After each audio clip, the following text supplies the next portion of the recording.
OpenAI co-founder and CEO Sam Altman is one of the most sought-after personality in the field of artificial intelligence. Under Altman's leadership, OpenAI has released ChatGPT, the popular generative AI tools, to the public. His net worth recently reached the $2 billion mark. When asked about how he gets so much done, Sam Altman said, "The most important thing is, it doesn't matter how fast you move if it's in a worthless direction. Picking the right thing to work on is the most important element of productivity, and usually almost ignored. So you should think about it more. Independent thought is hard, but it's something you can get better at with practice." According to Altman, compound growth gets discussed as a financial concept, but it works in careers as well, and it is magic. A small productivity gain, compounded over 50 years, is worth a lot. If you get 10% more done and 1% better every day compared to someone else, the compounded difference is massive. Sam Altman said, "The biggest prizes are heavily competed for. If you're going to do something really important, you are very likely going to work both smart and hard. There are no shortcuts.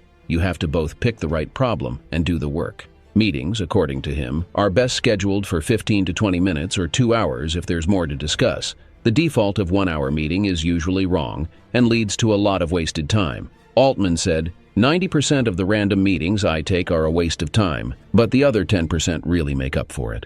Despite his distaste for meetings, Altman said, "It's good to keep your schedule at least a little open for chance encounters and exposure to new people and ideas." Altman said, "If you find yourself always agreeing with whomever you last spoke with, that's bad. Develop the confidence to stick with your convictions. It will let you be courageous when you're right about something important that most people don't see." People play a big role in Altman's productivity and mental health. According to Altman, doing great work usually requires great colleagues of some sort. Try to be around smart, productive, happy, and positive people that don't belittle your ambitions.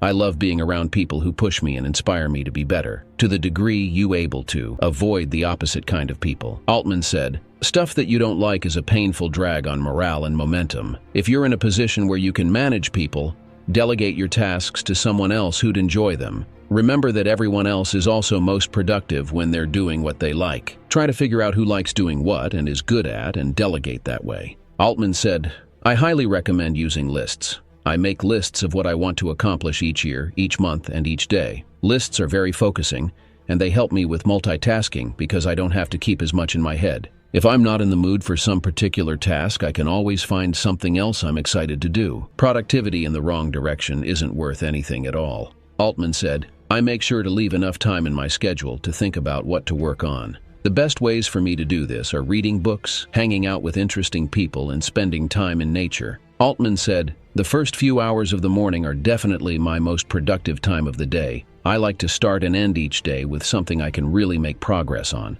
I try to prioritize in a way that generates momentum. The more I get done, the better I feel, and then the more I get done. I try to do meetings in the afternoon. I take a break or switch tasks whenever I feel my attention starting to fade." Sam Altman's mind is obsessed with living the best of life. He cautioned that, "Don't neglect your family and friends for the sake of productivity. That's a very stupid trade-off." I hope you liked this video. Thanks for watching.